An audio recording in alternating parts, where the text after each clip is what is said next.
Shalom jemaat yang dikasihi Tuhan, kita bersyukur sore hari ini kita bisa berjumpa bersama dalam persekutuan tengah minggu kita. Karena itu sebelum kita mulai segala sesuatunya, mari saya ajak kita untuk menundukkan kepala, kita bersatu dalam doa. Bapa dalam surga, kami bersyukur Tuhan memberikan penyertaan, perlindungan Tuhan, juga berkat-berkat Tuhan hari lepas hari. Dan karena itu sore hari ini Tuhan, dimanapun kami berada, kami percaya Tuhan ada bersama dengan kami.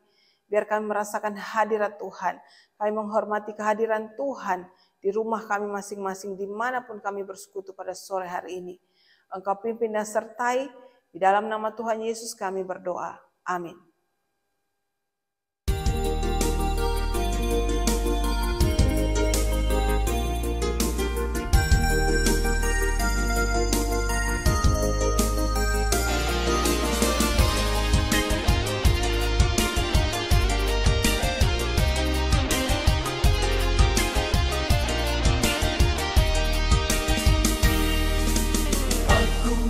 Memuliakan Tuhan selama aku hidup. Bermazmur bagi Allahku selagi aku ada. Sebab hanya namanya yang tinggi dan luhur. Aku memuliakan Tuhan selama aku hidup. Bermazmur bagi Allahku selagi aku ada. Sebab hanya namanya yang tinggi dan luhur. Pujilah namanya dengan tarian bermazmur, kepadanya dengan rebana dan kecapi. Pujilah namanya dengan tarian bermazmur, kepadanya dengan rebana dan kecapi. Biarlah puji-pujian tidak sebatas pujian, tapi mengagumkan Allah, menyenangkan hati Tuhan. Ya, kudus dan suci, ya layak dipuji, ya layak dipuji. Robohnya tembok Yeriko hanya karena puji-pujian.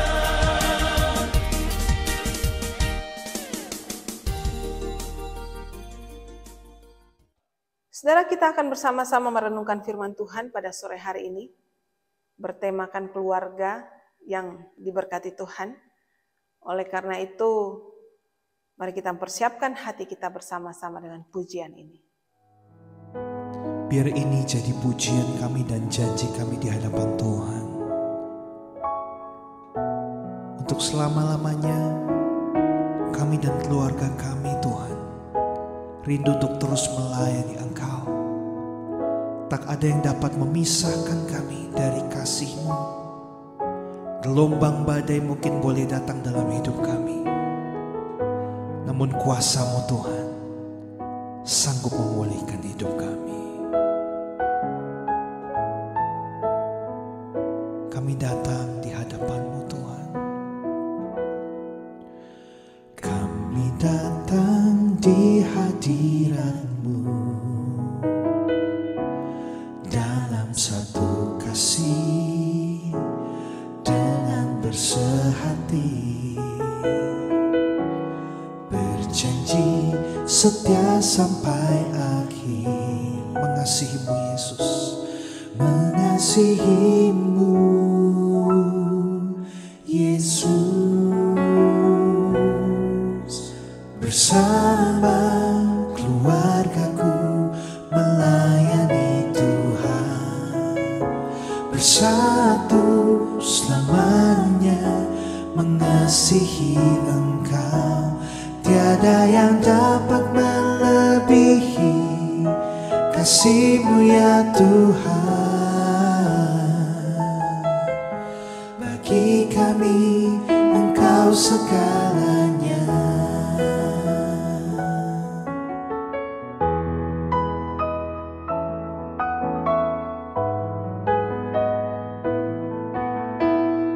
Kami datang di hadirat-Mu Tuhan. Kami datang di hadirat-Mu dalam satu kasih, dalam satu kasih, dengan bersehati berjanji, berjanji setia sampai akhir, mengasihi-Mu Yesus, bersama keluargaku melayani Tuhan, bersatu selamanya mengasihi Engkau. Tiada yang dapat melebihi kasih-Mu ya Tuhan. Bagi kami Engkau segalanya. Gelombang badai hidup, gelombang badai hidup coba menghalangi, namun kuasa Tuhan buka jalan kami. Bersama, bersama keluargaku melayani Tuhan, bersatu selamanya mengasihi Engkau. Tiada yang dapat melebihi kasih-Mu ya Tuhan. Bagi kami Engkau segalanya. Gelombang badai hidup, gelombang badai hidup coba menghalangi, namun kuasa Tuhan buka jalan kami.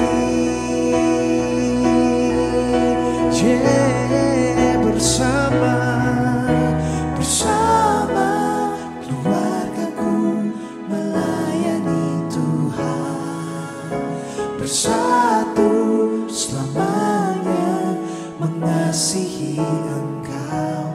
Tiada yang dapat melebihi kasih-Mu ya Tuhan. Bagi kami Engkau segalanya. Bagi kami Engkau segalanya. Bagi kami Engkau segalanya.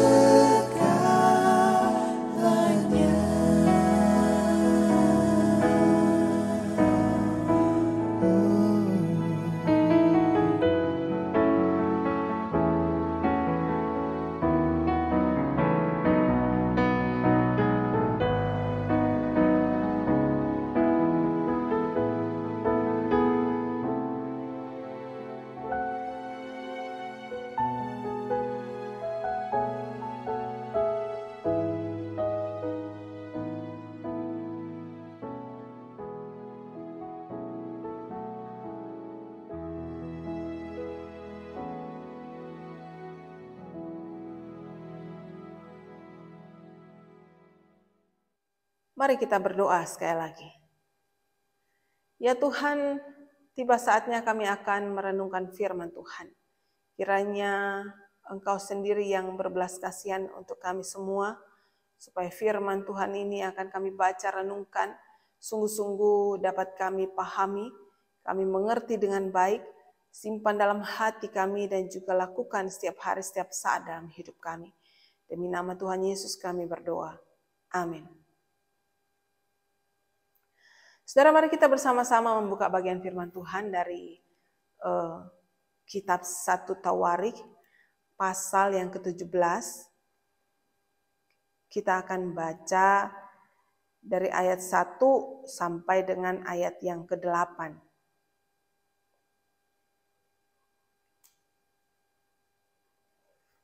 ayat 1 sampai dengan ayat yang ke-8. Jikalau saudara sudah mendapatkan, saya akan baca bagian ini, kita bisa mengamati dalam Alkitab kita masing-masing. 1 Tawarikh pasal 17 ayat 1 sampai dengan ayat yang ke-8. Demikianlah firman Tuhan. Setelah Daud menetap di rumahnya, berkatalah ia kepada Nabi Natan, "Lihatlah, aku ini diam dalam rumah dari kayu aras, padahal tabut perjanjian Tuhan itu ada di bawah tenda-tenda." Lalu berkatalah Natan kepada Daud, "Lakukanlah segala sesuatu yang dikandung hatimu, sebab Tuhan menyertai engkau." Tetapi pada malam itu juga datanglah firman Tuhan kepada Natan demikian, "Pergilah, katakanlah kepada hambaku Daud, beginilah firman Tuhan. Bukanlah engkau yang akan mendirikan rumah bagiku untuk didiami. Aku tidak pernah diam dalam rumah sejak aku menuntun orang Israel keluar sampai hari ini. Tetapi aku mengembara dari kemah ke kemah dan dari kediaman ke kediaman. Selama aku mengembara bersama-sama seluruh orang Israel, pernahkah aku mengucapkan firman kepada salah seorang hakim orang Israel yang kuperintahkan menggembalakan umatku demikian?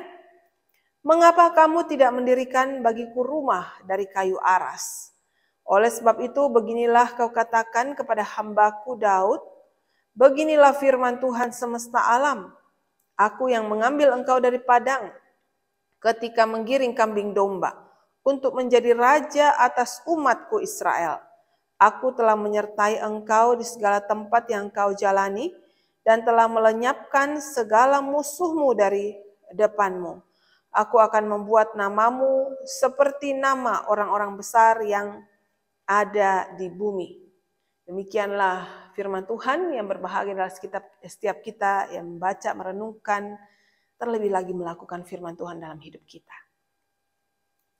Nah, saudara yang dikasihi Tuhan, bagian yang sudah kita baca ini adalah bagian yang berbicara tentang bagaimana Tuhan berjanji atau berfirman kepada Daud lewat Nabi Natan ketika Daud itu berencana akan membangun sebuah rumah beribadah atau bait suci untuk orang-orang Israel datang beribadah. Nah, saudara, membangun sebuah rumah ibadah, bait suci tentu hal yang baik, hal yang mulia. Tetapi Tuhan memiliki rencana yang berbeda terhadap Daud dan juga keluarganya. Tuhan ingin tugas itu dikerjakan oleh anak daripada Daud sendiri. Dan saudara, secara teologis, rumah yang dibangun di sini bisa juga berarti bahwa itu adalah keluarga kita, rumah kita. Bahwa Tuhan ingin mengingatkan kita bukan karena kuat kita, bukan karena gagah kita, maka kita membangun sebuah keluarga, membangun sebuah rumah tangga.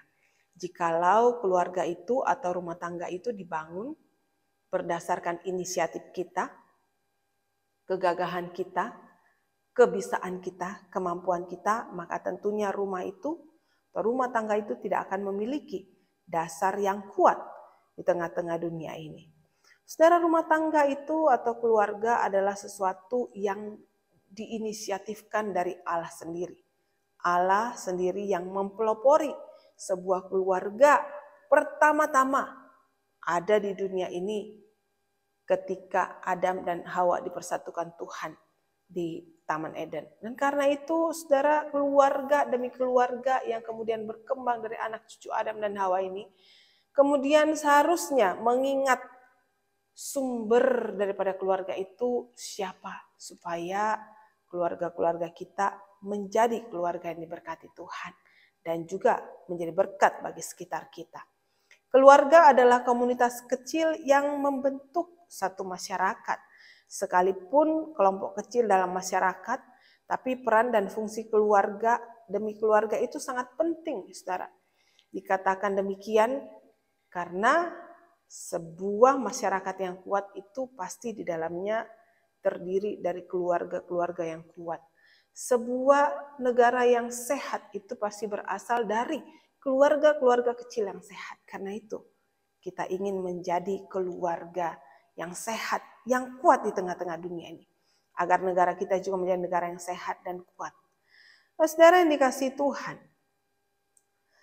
ada 3 hal yang saya catat agar kita belajar untuk rindu menjadi keluarga yang sehat, yang kuat, diberkati Tuhan, dan menjadi berkat bagi sekitar kita. Tentunya itu menjadi kerinduan setiap kita, saudara. Keluarga kita diberkati Tuhan dan menjadi berkat bagi sekitarnya. Yang pertama, saudara, tentunya di dalam keluarga itu harus ada satu sosok yang harus hadir. Tidak bisa tidak, yaitu Tuhan sendiri. Tuhan harus ada di tengah-tengah sebuah keluarga.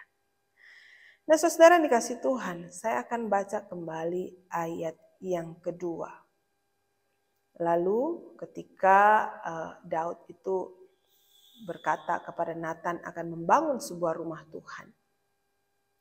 Lalu berkatalah Nathan kepada Daud, lakukanlah segala sesuatu yang dikandung hatimu, sebab Allah menyertai engkau. Nah, saudara, orang yang disertai Tuhan itu akan menjadi orang yang sangat berhasil di dalam kehidupannya. Bukan berarti kalau disertai Tuhan itu tidak ada persoalan dalam hidupnya. Tidak ada pergumulan dalam hidupnya. Tidak ada perselisihan dalam hidupnya. Bukan seperti itu, saudara.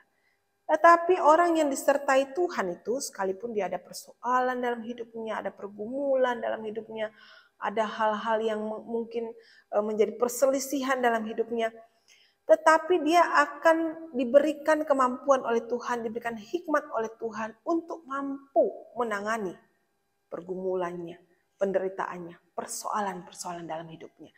Dan orang yang disertai Tuhan tidak akan terpuruk di dalam persoalan-persoalan yang dihadapinya. Begitu juga dengan sebuah keluarga, saudara. Mana ada keluarga yang tidak ada persoalan? Mana ada keluarga yang lepas dari persoalan kehidupan atau yang kebal terhadap persoalan kehidupan? Saya yakin tidak ada, saudara. Mana ada keluarga yang hidupnya itu tentram terus-menerus, damai terus-menerus, tidak ada percekcokan? Nggak ada, saudara. Orang bilang itulah warna-warni dalam keluarga. Tapi jangan biarkan warna-warni itu menjadi chaos atau kacau. Tapi biarlah kita membentuk warna-warni itu menjadi sebuah lukisan yang indah. Daud adalah seorang yang diberkati Tuhan, yang disertai Tuhan. Sehingga Nabi Nathan pun tahu ini orang yang istimewa, yang spesial. Ada Tuhan yang bersama dengan dia. Siapa Daud, saudara? Dia seorang gembala muda dulunya. Di padang, papanya tidak pandang dia. Saudara-saudaranya tidak anggap dia, saudara. Tapi Tuhan pilih dia dari padang rumput itu, diurapi menjadi raja, dan sekarang dia duduk di dalam kerajaan orang Israel, bangsa Israel, menjadi raja di sana. Tuhan menyertai dia dari sejak dia diurapi menjadi raja. Roh Tuhan bekerja di dalamnya. Orang yang disertai Tuhan akan membiarkan dirinya dikuasai oleh Roh Tuhan. Bukan dirinya yang menguasai diri sendiri, saudara. Jadi kalau saudara dan saya ingin berkata, aku menjadi orang yang disertai Tuhan. Tuhan sertailah hidupku. Kadang-kadang kita lompat, saudara. Lompat dalam arti kita itu lebih sering minta berkat Tuhan ketimbang penyertaan Tuhan. Padahal kunci daripada berkat-berkat Tuhan, baik bagi diri kita dan keluarga kita, adalah penyertaan Tuhan dalam hidup kita. Kalau Tuhan ada bersama kita, firman Tuhan katakan, siapakah lawan kita? Kalau Tuhan ada bersama kita, maka berkat-berkat itu akan dicurahkan. Sekarang mari kita jangan balik dulu, saudara. Jangan hanya mohon berkat, tapi mohonlah, Tuhan, aku ingin penyertaan Tuhan. Orang yang disertai Tuhan, dia akan membiarkan dirinya dikuasai Roh Tuhan. Pikiran dia, hati dia, tindakan dia, seluruh keberadaan dia disertai Tuhan. Itu berarti dalam hidupnya dia punya kecintaan yang besar sama Tuhan. Tidak usah diragukan lagi cinta Daud sama Tuhan, saudara. Cinta sekali sama Tuhan, saking cinta sama Tuhan. Ketika dia ada dalam istananya yang mewah, dia bilang, masa kan aku tuh ada dalam istanaku, sedangkan Tuhan ada di tenda-tenda. Lalu dia punya kerinduan untuk bangun rumah Tuhan saat itu, saudara. Saudara yang dikasihi Tuhan, karena penyertaan Tuhan atas diri Daud, kemudian dikatakan di ayat 8 di situ, Tuhan akan membuat dia menjadi orang yang besar, saudara. Namanya terkenal di mana-mana, menghalau segala musuh-musuh di hadapannya. Penting sekali penyertaan Tuhan bagi kita, bagi keluarga kita. Supaya kita bisa menghadapi hidup ini dengan baik. Supaya kita dikaruniakan oleh Tuhan nama yang besar. Zaman itu orang Israel, nama itu bukan cuma bersangkut paut dengan dirinya sendiri, tetapi juga dengan seluruh keluarga besarnya. Kalau kita mungkin skala marganya, tapi juga ini bukan hanya terbatas pada marganya, saudara, tapi keturunan dia, generasi demi generasi, anak cucu dia disertai Tuhan luar biasa. Saudara ingin keluarga saudara diberkati Tuhan, minta penyertaan Tuhan. Orang yang disertai Tuhan, dia punya kecintaan yang besar sama Tuhan. Dia belajar untuk taat sama Tuhan sekalipun itu bertentangan dengan kehendak dirinya. Dan dia ajarkan itu kepada anak-anaknya. Mari kita mulai dari satu langkah kecil, saudara. Tengah-tengah keluarga kita, hadirkan Tuhan melalui mesbah keluarga. Siapkan waktu bersama keluarga saudara, ya, pasangan, suami, istri, anak-anak duduk bersama. Kalau ada yang tinggal lagi dengan keluarga lebih besar, memungkinkan dia panggil orang tuanya duduk bersama-sama, memuji Tuhan, membaca firman Tuhan, saling mendoakan satu dengan yang lainnya. Yang kedua, saudara, keluarga yang diberkati Tuhan itu adalah keluarga yang senantiasa mengupayakan kerukunan di dalam keluarganya. Hidup rukun di dalam keluarganya. Saudara, hidup yang rukun, hidup yang harmonis, hidup yang saling menghormati satu dengan yang lainnya, itu adalah hidup yang akan membawa berkat Tuhan bagi keluarga kita. Di dalam Mazmur 133 di situ dikatakan alangkah baik dan indahnya kalau saudara-saudara diam bersama dengan rukun. Lalu apa dikatakan? Digambarkan seperti apa? Seperti minyak dari kepala Harun meleleh ke jenggotnya dan ke jubahnya. Itu berarti kerukunan itu, kedamaian itu sesuatu yang bisa dirasakan di sekitar kita. Enak sekali saudara kalau kita berjumpa, kita akan merasa nyaman kalau kita berjumpa dengan seseorang yang karakternya itu pembawa damai. Bukan yang pemarah, bukan yang cepat meledak-ledak, bukan yang cepat emosi, bukan yang menyimpan kemarahan sekian rupa. Tapi kalau dia lemah lembut, panjang sabar, mengampuni, mengayomi, akan merasa nyaman sekali saudara. Dalam keluarga juga seperti itu saudara. Kalau saudara dan saya misalnya kita orang tua, ya kita menjadi orang tua yang lemah lembut, sabar, penuh pengertian, walaupun kita mungkin kadang-kadang kita tegas, anak-anak kita itu akan merasa nyaman dekat-dekat kita. Apa yang menjadi persoalan mereka nyaman untuk mengungkapkan karena mereka tidak akan merasa dihakimi atau mereka tidak merasa dituntut demikian beratnya sampai mereka nggak bisa ngapa-ngapain, saudara. Karena itu mari kita belajar, saudara, saya, teman-teman kita, keluarga kita belajar menciptakan kerukunan dalam keluarga kita. Tidak usah menuntut pasangan kita duluan, tapi kita menuntut diri kita duluan yang menciptakan kerukunan itu. Ada seorang yang sudah tua, saudara. Dia pengen sekali, dia rindu sekali untuk bisa mengubah sebuah negara. Tuhan, dia berdoa nih sama Tuhan. Biasa kalau kita mohon sama Tuhan, kita ingin sesuatu, kita mohon sama Tuhan. Dia datang sama Tuhan. Tuhan, aku ingin mengubah bangsa dan negara ini supaya menjadi bangsa yang baik. Ubahkanlah bangsa dan negaraku ini menjadi lebih makmur, lebih baik, lebih sejahtera dan lain sebagainya. Ketika dia menanjak lebih dewasa, dia nggak mampu untuk mengubah sebuah bangsa yang besar. Lalu dia bilang, oke, saya mulai dari keluarga saya deh. Tuhan, kalau gitu Tuhan ubahkanlah keluargaku, ini keluarga ini walaupun sering ke gereja, tapi ya nggak berhenti cekcok, terus berantem, terus menerus dan lain sebagainya. Ubahkanlah Tuhan pasanganku, anak-anakku supaya bisa baik, bisa rukun. Tetapi berjalannya waktu, dia rasa keluarganya tidak berubah-berubah, saudara. Akhirnya waktu itu dia sudah sakit-sakitan, kemudian Tuhan kasih dia hikmat untuk mengubah doanya. Lalu dia berdoa seperti ini, saudara. Tuhan, sekarang aku tahu, aku tidak mampu mengubah bangsaku dan negaraku. Aku tidak mampu mengubah keluargaku. Tapi setidaknya aku mampu mengubah diriku sendiri.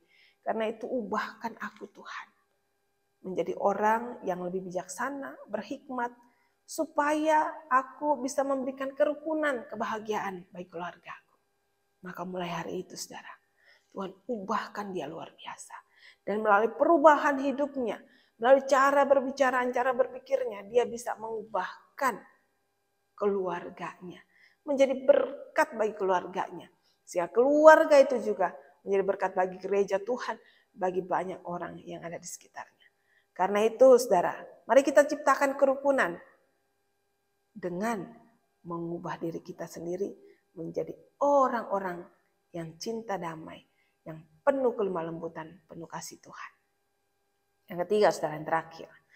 Keluarga yang diberkati Tuhan, jadi berkat bagi sekitar kita adalah keluarga yang memiliki peran yang baik di dalam keluarga itu.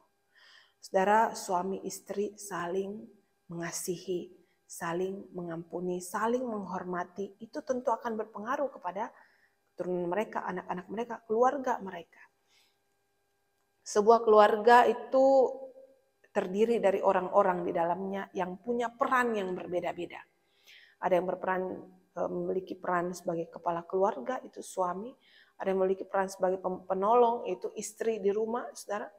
Anak-anak Tuhan berikan sebagai anugerah, patut disyukuri. Dan itu anak-anak harus diajar untuk menghormati orang tuanya.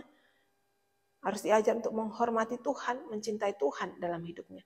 Kalau peran-peran ini terbalik-balik, saudara, maka keluarga itu juga akan terbalik-balik. Maka tidak heran ketika keluarga itu memiliki satu persoalan yang sudah semikian ruwet. Padahal intinya karena istri tidak belajar untuk tunduk takluk kepada suaminya, tidak belajar untuk menghormati, mencintai suaminya dan sungguh-sungguh. Begitu juga suami tidak belajar untuk menghormati istrinya, mengasihi, mencintainya sebagaimana Kristus mencintai dirinya. Anak-anak tidak akan belajar untuk menghormati orang tua kalau papa mamanya tidak saling menghormati, tidak saling menghargai satu dengan yang lain. Nah, saudara, coba saudara perhatikan kisah hidup Daud. Ada bagian di mana kemudian anaknya Absalom itu mau merebut peran ayahnya. Lalu diadakan kudeta. Dikudeta ayahnya. Absalom itu anak Daud yang paling ganteng, saudara. Paling berpotensi, paling memiliki karakter, aura, wibawa yang luar biasa. Karena itu ketika dia ada perselisihan dengan ayahnya dan dia tidak mampu selesaikan, dan ayahnya juga tidak mampu menjembatani masalah itu, dia kudeta ayahnya. Saudara tahu apa yang terjadi? Keluarga itu berantakan, saudara. Ketika anak tidak menghormati orang tuanya lagi, keluarga itu akan berantakan. Keluarga Daud seperti itu, saudara. Ketika Absalom kudeta kepada ayahnya, maka seakan-akan dia lebih berkuasa dari ayahnya. Tapi Tuhan tidak berkenan atas hal itu. Maka Absalom dikatakan menemui kehancuran hidupnya. Karena itu mari kita sadari peran dalam keluarga kita masing-masing. Apa yang harus saya lakukan ketika saya menjadi seorang kepala keluarga? Apa yang harus saya lakukan ketika saya menjadi seorang penolong bagi pasangan saya? Apa yang saya harus lakukan ketika saya adalah seorang anak dalam sebuah keluarga yang Tuhan sudah percayakan? Supaya dengan peran kita masing-masing kita jalankan dengan penuh kasih. Suami istri saling mengasihi, saling memaafkan, saling mengampuni. Anak-anak juga akan saling memaafkan, mengasihi dan menghormati satu dengan yang lainnya. Saudara, suatu ketika ada seorang suami dan istri lagi jalan-jalan. Mereka jalan-jalan di sebuah padang gurun, yang mungkin lagi rekreasi di sana menikmati padang gurun, saudara. Waktu lagi berjalan, tiba-tiba istrinya melakukan kesalahan. Suaminya bentak, dia marahin, dia habis-habisan, saudara. Istrinya sedih sekali. Lalu kesedihannya tuh dia tulis di pasir. Hari ini suamiku memarahi aku karena persoalan ini. Lalu ketika mereka jalan, saudara, melewati padang gurun itu, dan kemudian mereka sampai di tepi pantai, waktu mereka sedang berenang bersama-sama, kemudian istrinya ini kelelep, saudara, tenggelam. Suaminya tolong dia. Wah, suaminya menunjukkan kasihnya kepada istrinya. Istrinya senang sekali, saudara. Lalu dia temukan satu batu, dia tulis, hari ini suamiku menolong aku ketika aku tenggelam. Menyatakan kasihnya kepada aku. Senang sekali dia. Suaminya ini heran, lalu dia tanya sama istrinya, istriku, beberapa waktu lalu ketika aku memarahi kamu, kamu tulis itu di pasir. Tetapi hari ini ketika aku menolong kamu, kamu tulis itu di batu. Apa maksudnya? Lalu istrinya bilang seperti ini, saudara. Suamiku, waktu aku sedih karena aku dimarahi olehmu, karena aku melakukan kesalahan, karena aku tidak mampu menerima kemarahan dirimu, aku tuliskan itu di pasir. Supaya ketika angin lewat, kesalahan itu terhapus. Tetapi ketika kau menunjukkan cintamu kepada aku, menolong aku dalam kesulitanku, aku tuliskan itu di batu. Supaya tidak bisa dihapus oleh angin dan apapun. Dan itu tetap aku ingat selamanya. Nah, saudara yang dikasihi Tuhan, alangkah bahagianya sebuah keluarga kalau punya hati seperti ini, saudara. Istri itu tahu bahwa ketika dia menjalankan perannya, mungkin ada percekcokan, perselisihan dengan suaminya. Tetapi dia tidak mau menyimpan kesalahan itu untuk menggoncangkan keluarganya. Maka baiklah kita juga belajar ketika orang-orang dalam keluarga kita mendukakan hati kita, menyakiti hati kita, atau mungkin kita perselisih bercekcok dengannya. Kita jangan tulis dalam loh hati kita, lalu kita ingat bertahun-tahun lamanya. Tuliskan itu di pasir, supaya angin kasih Tuhan berembus. Kesalahan itu hilang dan dibawa pergi. Tetapi ketika keluarga kita itu melakukan sesuatu yang membuat kita bahagia, kita tulis itu dalam hati kita. Supaya kita ingat selalu bahwa ini keluarga yang Tuhan percayakan. Keluarga ini mungkin tidak sempurna, tetapi keluarga ini adalah tempat di mana aku juga bertumbuh untuk menjadi pribadi yang berkenan memuliakan Tuhan. Keluarganya Daud tidak sempurna. Keluarga kita masing-masing tidak ada yang sempurna, tidak ada keluarga yang sempurna. Yang adalah keluarga yang belajar untuk menuju pada kesempurnaan itu. Karena itu setiap keluarga harus bercermin kepada Tuhan Yesus. Menghadirkan Tuhan dalam keluarga kita. Belajar untuk menciptakan kerukunan. Lalu kemudian menjalankan peran kita masing-masing dengan baik dan penuh kasih. Tuhan Yesus memberkati. Mari kita berdoa. Bapa dalam surga, kami tahu kami bukan orang yang sempurna. Karena itu ketika kami ada dalam sebuah keluarga, juga tidak mungkin kami menciptakan keluarga yang sempurna. Karena itu kami hanya mampu memohon kepada Tuhan. Supaya Tuhan tinggal dalam hati kami pribadi lepas pribadi. Juga tinggal dalam keluarga kami masing-masing. Sehingga keluarga-keluarga di mana Tuhan hadir di dalamnya. Tuhan ditinggikan, dihormati di sana. Menjadi keluarga yang kuat di tengah-tengah dunia ini. Menjadi keluarga-keluarga yang berkenan di hati Tuhan.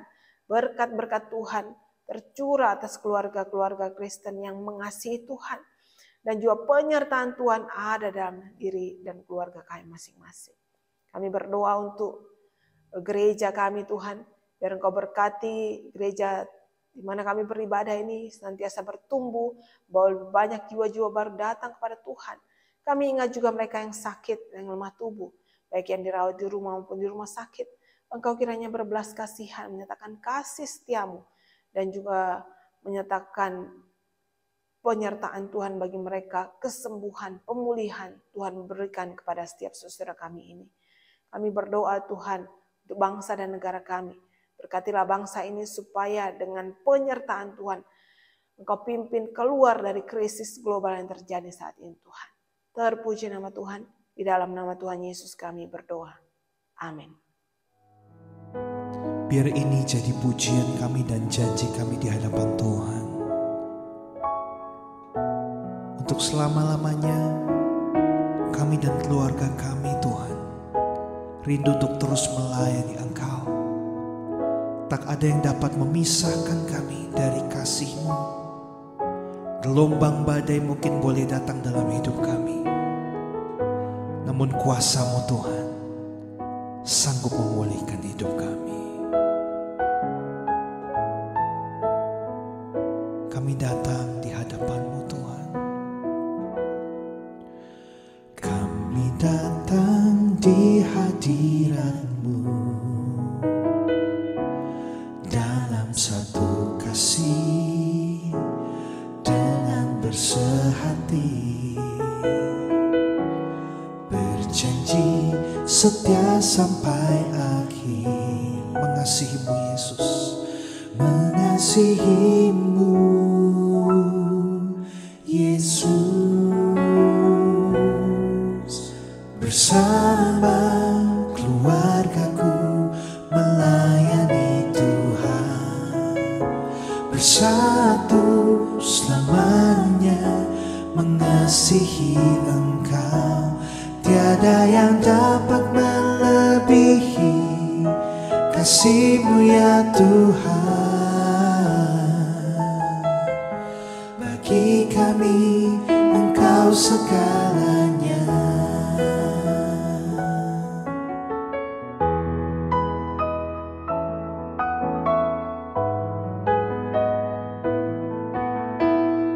Kami datang di hadirat-Mu Tuhan.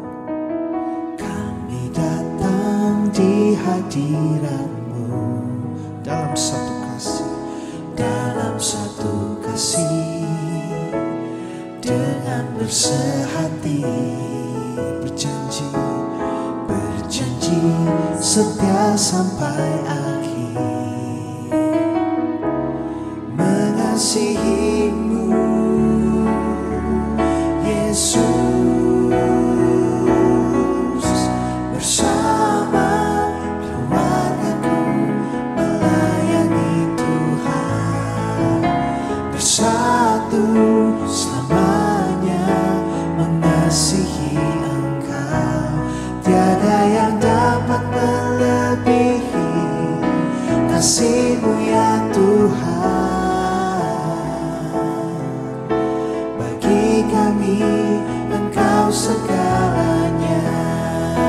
Gelombang badai hidup, gelombang badai hidup coba menghalangi, namun kuasa Tuhan buka jalan kami.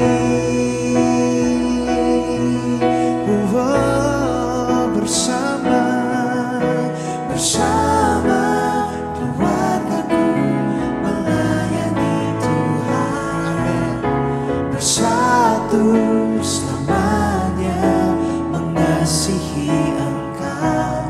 Tiada yang dapat melebihi kasih-Mu ya Tuhan.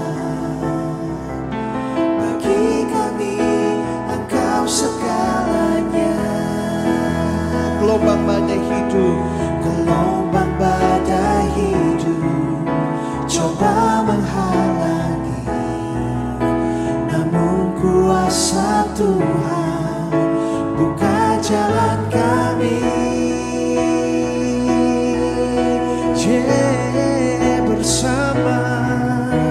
Bersama keluargaku melayani Tuhan, bersatu selamanya mengasihi Engkau. Tiada yang dapat melebihi kasih-Mu ya Tuhan. Bagi kami Engkau segalanya.